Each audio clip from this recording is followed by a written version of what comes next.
We come to the Earth, which, well, grew to get here, the way it is now. Here is our world, our planet Earth, floating in space. We will be going backward in time, imperfectly, but done in a very disciplined manner. Please notice there is no subduction, no rotation of tectonic plates, no twisting, no form-fitting, no altering shapes or sizes. It would be impossible for these continental plates to fit together perfectly without this being true, and yet the upper tectonic plates fit together perfectly on a much smaller planet. Yes, there's been some erosion, landslides, blah, blah, but overall this activity is insignificant. There is a kind of conspiracy of silence among certain scientists. They know, but are not telling you, that the upper tectonic plates of Earth also join in the Pacific. Not partially. They join totally.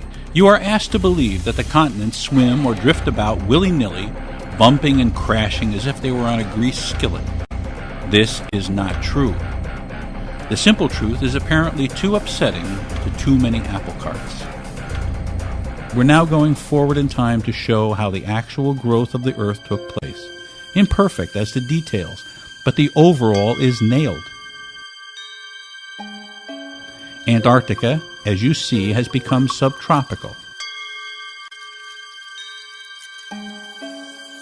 Africa, on a smaller globe, moved way downward under the globe. In fact, for hundreds of millions of years, the bottom of Africa was the South Pole. South America's tail goes under and wraps around the bottom of Africa. Then incredibly, it joins coast with Antarctica. 65 million years ago and more, these continents were joined, and marsupials like the duck-billed platypus roamed from Australia, Antarctica, and across southern South America and up into Africa. The platypus. Dinosaurs roamed all over this world on the upper tectonic plate because there were no oceans, just shallow seas. Here today, Antarctica is frozen over, and Australia and its surrounding islands are the remaining home of marsupials. Do you see how broadly the Pacific is opening compared to the Atlantic? This is exactly why the knee-jerk Pangea theory exists. The Pacific spread is too difficult to easily visualize because it's so big. The Atlantic spread is so obvious that a child would recognize it, but they are the same.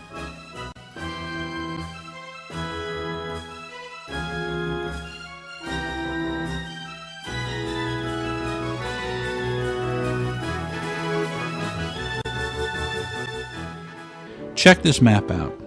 The Navy and others took core samples to find the ages of the sea bottom. Lo and behold, no part of the undersea was found to be much older than 70 million years old. Does that shock you? It should. It shocked the scientists. Where did they get ancient fish fossils from? From the land, like in Mississippi and Utah and France and China. Most of the undersea wasn't there 70 or 80 million years ago. The measurements of the core samples give the age of the sea floor. Newest, 10 million or so, is red. As we go back in time, we go backward in our rainbow, orange, yellow, green, blue, okay? So we bury the new sea floor back to the fault lines as dictated by color or age. 10 million years back, these are the ages of the seafloor as measured by science, and they're generally true. Earth grew. 20 million.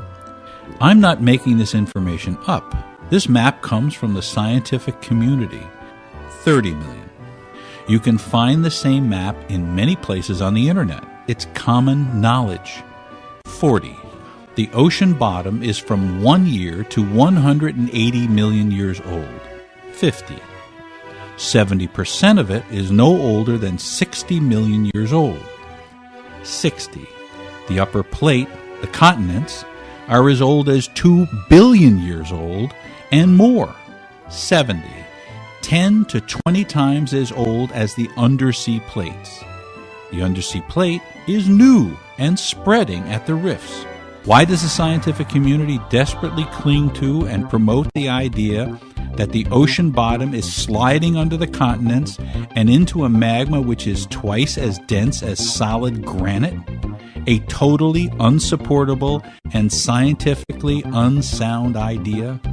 They have to. Or else they'd have to observe and admit that the Earth is growing. And that, viewers, is a very big deal. That would change everything in science, from the smallest particle to the whole universe. 100 years of scientific theory out the window. That's a lot to give up. It's important to remember that science and the universe should and must be easier to understand as we go back in the universe's evolution. This is an undersea map. As a kind of test for ourselves, we deemed it important to show that not only the upper plate had to fit properly together, but the undersea had to spread in a logical, reasonable pattern that we could see and understand as rational humans. Do you see those lines in the undersea which, beyond information, show direction? The direction of movement apart and away from the rifts. In fact, it's like a movement diagram, isn't it? We're moving now. Let me point out that the newer undersea near the rifts is smoother and more regular than the older land further away from the rifts. Here in the Atlantic, the rift goes right up the middle. Half of the Earth's growth has happened since the extinction of dinosaurs. This means that the Earth is accelerating in its growth. In the last 65 million years, Earth nearly doubled in size. The last redoubling took 600 million years, at least. We're continuing all the indicated undersea directions like following a blueprint. The Earth guides us. And now the land masses will come together perfectly.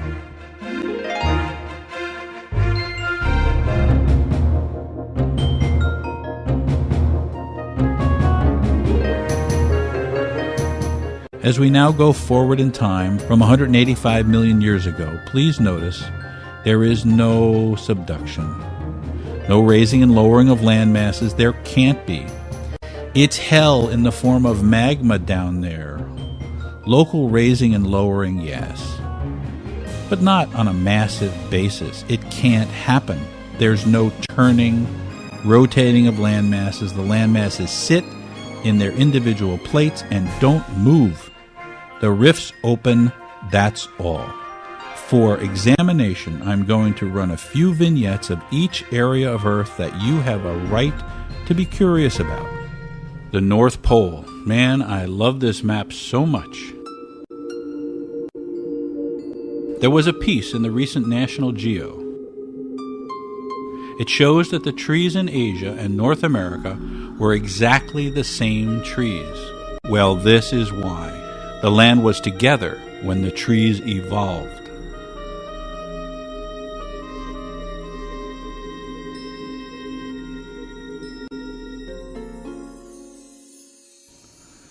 The South Pole.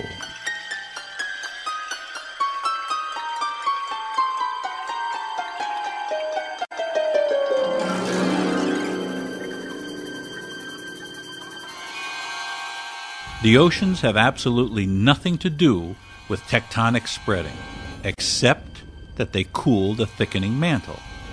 Tectonic spreading, even according to the most conservative scientists, has created 2/3 of the Earth's surface in the last 200 million years. And therefore, the same must be true on all planets, including Mars. Must. And we can see the younger spreads on Mars just as on Earth. But there is, just as clearly, no subduction on Mars. It can't be both ways. You either have spreading and subduction, or you have only spreading, and you must have spreading.